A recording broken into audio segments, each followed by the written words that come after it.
Assalamualaikum warahmatullahi wabarakatuh. Kembali lagi di channel Roni Harsoyo Official. Pada pertemuan kali ini kita akan belajar bersama tentang pengenalan software statistika, yaitu Microsoft Excel dan SPSS. Untuk yang pertama adalah Microsoft Excel. Telah kita ketahui bersama bahwa Microsoft Excel ini adalah salah satu program aplikasi buatan dari Microsoft Corporation yang digunakan atau berfungsi sebagai aplikasi untuk mengolah data dalam bentuk angka. Jadi teman-teman jika ingin mengolah data dalam bentuk angka, maka aplikasi Microsoft Excel ini menjadi salah satu alternatif aplikasi yang bisa dipilih untuk digunakan, mengingat Microsoft Excel ini merupakan aplikasi yang paling sederhana dan juga mudah untuk didapatkan, dalam arti di perangkat komputer atau laptop yang teman-teman punya. Setiap kali diinstal Office, maka Microsoft Excel itu pasti sudah terinstall dengan sendirinya. Baiklah teman-teman sekalian,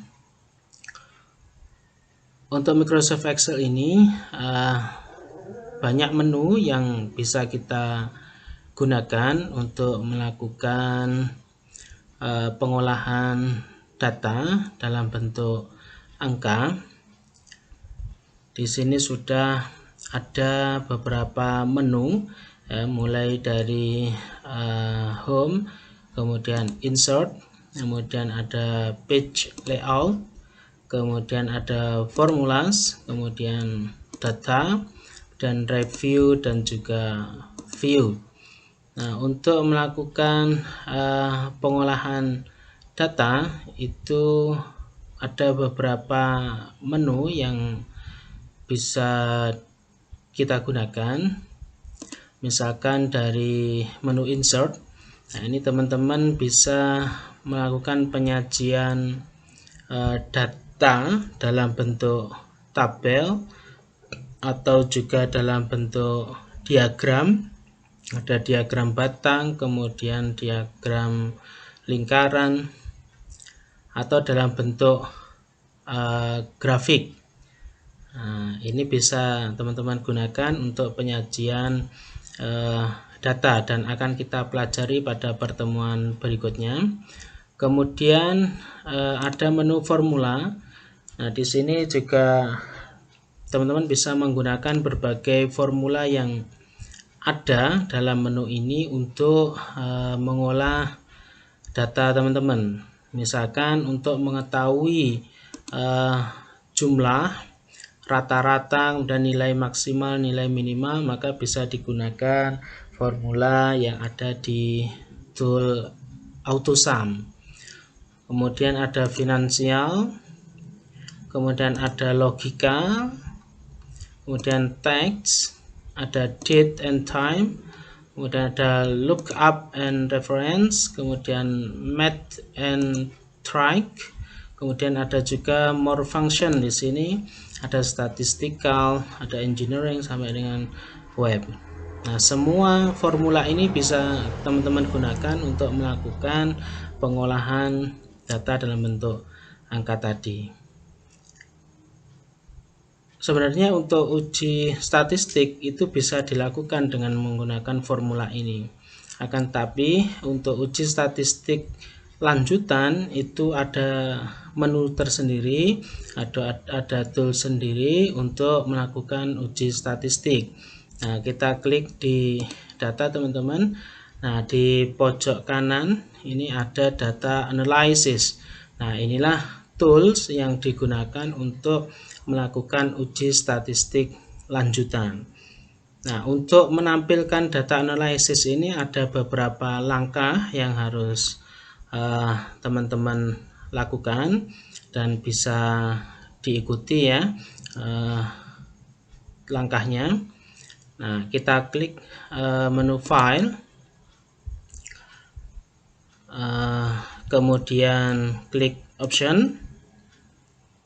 Nah, di sini ada beberapa menu di sini mulai general, formula sampai dengan trust center. Nah, kita pilih yang add-ins.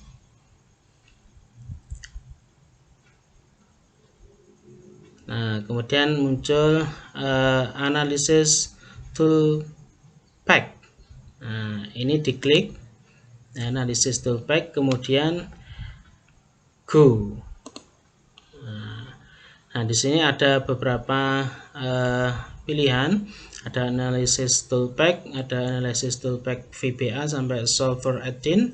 Ini kita centang yang analysis toolpack. Kalau sudah, kemudian di OK. Nah, kemudian selesai, maka kemudian muncul data analisis. Nah, apa ini isinya? Kita klik. Nah, ini isinya teman-teman. Jadi di tool ini ada beberapa teknik analisis yang kita akan gunakan untuk melakukan uji statistika. Ada ANOVA single factor, ANOVA two factor, sampai dengan kemudian correlation, ada covariance, ada descriptive statistik, sampai dengan yang paling terakhir adalah z-test, two sample for means. Nah, ini beberapa uji statistik yang dapat kita gunakan untuk melakukan uji statistika terhadap data yang sudah kita peroleh. Nah, untuk lebih jelasnya akan saya berikan contoh ya. Sini saya sudah membuat data di sheet 2. Ada variabel motivasi belajar dan juga ada variabel prestasi belajar. Ini ada data yang sudah saya tampilkan di sini. Ada 20 sampel yang saya ambil dari nomor 1 sampai dengan nomor 20. Datanya sudah dalam bentuk angka, bisa teman-teman lihat semuanya. Nah, ini kita akan melakukan uji statistik dengan menggunakan tool data analysis. Jadi tinggal diklik, kemudian kita menginginkan apa? Misalnya kita menginginkan melakukan uji deskriptif statistik. Nah, kita klik, kemudian di OK. Nah, di input ring ini kita masukkan data kita yang sudah kita sajikan. Nah, ini tinggal saja taruh di sini kursornya, kemudian diklik dari motivasi belajar sampai dengan angka yang terakhir. Nah, ini variabel ini harus ikut ya teman-teman, motivasi belajar dan prestasi belajar ini harus diikutkan. Jika tidak, nanti maka tidak ada keterangan ini motivasi atau prestasi. Kemudian ini centang ya, kemudian output ring. Output ring ini nanti outputnya akan diletakkan di mana? Nah, ini biasanya kosong, kita hapus. Nah, ini misalnya kita letakkan nanti hasilnya di kolom di sini, misalnya klik. Nah, sudah. Nah, kemudian kita centang yang summary statistik. Kalau sudah, ini tidak usah, kita biarkan saja. Jika kita menginginkan tingkat kesalahan kita 5%, ya sudah, ini biarkan saja. Kemudian kalau sudah, baru kita klik OK. Nah, ini sudah muncul teman-teman hasilnya. Nah, ya, kita ini desimalnya kita buat 3 angka di belakang koma saja. Maaf.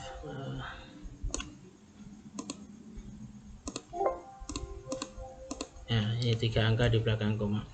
Jadi motivasi belajar itu minnya berapa atau nilai rata-ratanya, standar errornya berapa, median, modus, standard deviation, kemudian variance, kemudian ada range, ada nilai minimum, ada nilai maksimum, ada sum atau jumlah. Nah, inilah teman-teman sedikit pengenalan tentang penggunaan Microsoft Excel untuk uji deskriptif statistik. Nah, berikutnya kita akan berkenalan dengan program SPSS sebagai salah satu program untuk melakukan uji statistik. Saya tidak perlu menjelaskan apa itu SPSS, silahkan teman-teman cari sendiri. Nah, inilah tampilan dari SPSS teman-teman. Yang saya gunakan di sini adalah tipe Passway Statistik 18 karena banyak sekali tipe dari SPSS ini. Nah, untuk bisa menggunakan aplikasi ini teman-teman harus melakukan instalasi terlebih dahulu. Nah, aplikasinya bisa teman-teman download di link yang sudah saya cantumkan di kolom deskripsi. Nah, setelah selesai di download, silahkan menuju folder aplikasi teman-teman, klik, kemudian pilih setup, kemudian cari Windows installernya. Nah ini diklik ya teman-teman, kemudian ikuti langkah-langkahnya sampai selesai.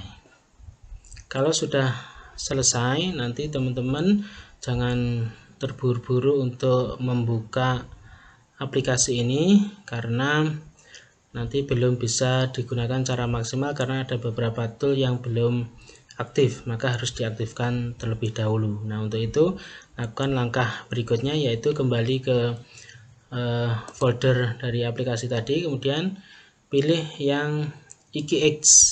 Nah, ini ada 5 file di sini, di blok semuanya, kemudian di copy atau Ctrl C, kemudian diletakkan di C teman-teman ya, C, kemudian pilih yang program file dan cari SPSS INC. Nah ini diklik, kemudian diklik lagi.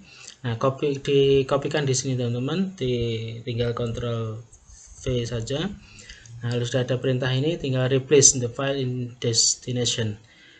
Kalau sudah diklik, kemudian nanti ada muncul continue, silahkan diklik nanti sampai 5 file ini sudah tercopy semuanya. Kalau sudah selesai, baru teman-teman bisa menggunakan SPSS. Cari programnya, kemudian diklik, nanti akan muncul seperti ini. Nah, di sini ada beberapa menu yang bisa digunakan untuk melakukan uji statistik teman-teman ya. Dan yang sering kita gunakan itu adalah menu Analyze. Apa isinya? Nah, di sini sudah ada isinya banyak sekali teman-teman. Ada reports, ada descriptive statistik, ada tables, ada compare mean, ada general, sampai ada beberapa teknik uji statistik yang bisa kita gunakan. Nah, ini akan saya sedikit berikan contoh penggunaan dari SPSS ini. Nah, kita lihat teman-teman di pojok kiri bawah ada data view, ada variable view. Nah, sebelum kita menggunakan atau kita melakukan uji statistik, kita harus melakukan input data terlebih dahulu teman-teman. Maka langkah pertama silahkan klik variable view. Nah, di sini ada name, dative, dan sebagainya. Nah, ini untuk memberikan identitas variabel yang sudah kita tentukan. Contoh tadi misalkan kita menggunakan variabel motivasi belajar dan prestasi belajar. Kita ketikkan di sini variabel yang pertama yaitu motivasi. Nah, ini hanya 8 karakter teman-teman ya. Tidak boleh lebih, kalau lebih nanti pasti tidak bisa masuk. Di enter, kemudian variabel yang kedua yaitu prestasi, ini juga 8 karakter. Nah, ini ya, bitnya 8, dan ini kita nolkan saja desimalnya. Nah, untuk melengkapi motivasi belajar, nah di sini label kita ketikkan ulang motivasi belajar, yang bawahnya prestasi belajar. Nah, sudah selesai, kita klik data view. Nah, ini sudah muncul teman-teman di sini motivasi belajar, prestasi belajar. Nah, kita masukkan data kita. Nah, kita tinggal kopikan saja dari Excel di data kita, copy, masukkan di SPSS, paste di sini. Nah, sudah muncul ya. Kalau sudah selesai baru kita bisa melakukan analisis. Nah, misalkan kita melakukan analisis deskriptif statistik. Nah, tinggal klik saja di analyze, pilih deskriptif statistik, kemudian pilih deskriptif. Nah, yang akan kita deskripsikan yaitu dua variabel. Kita blok semua, kemudian klik tanda panah, kemudian option. Nah, kita centang yang kita inginkan apa, min, sum sampai dengan range misalkan. Kemudian kalau sudah continue, kemudian oke. Nah, muncul teman-teman di outputnya itu dalam bentuk tabel. Nah, ini bisa kita copy teman-teman, kita letakkan di mana pun yang kita inginkan, misalkan di Excel. Nah, di sini kita letakkan di sini untuk membandingkan hasilnya sama atau tidak. Kita pastekan. Nah, kita cek teman-teman apakah sama. N-nya 20 ya, sama. Range-nya 50 untuk motivasi belajar. Kita cek. Nah, sama 50. 46 sama. Kemudian nilai minimumnya 45 untuk motivasi. Ya, sama.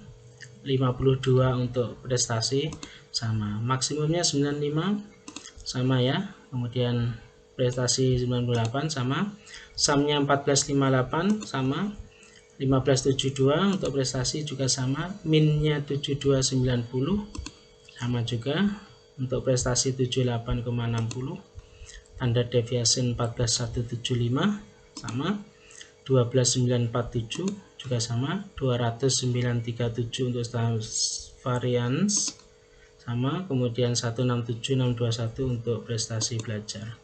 Nah, kesimpulannya apa teman-teman? Ternyata baik Microsoft Excel maupun SPSS hasil uji deskriptif statistiknya adalah sama.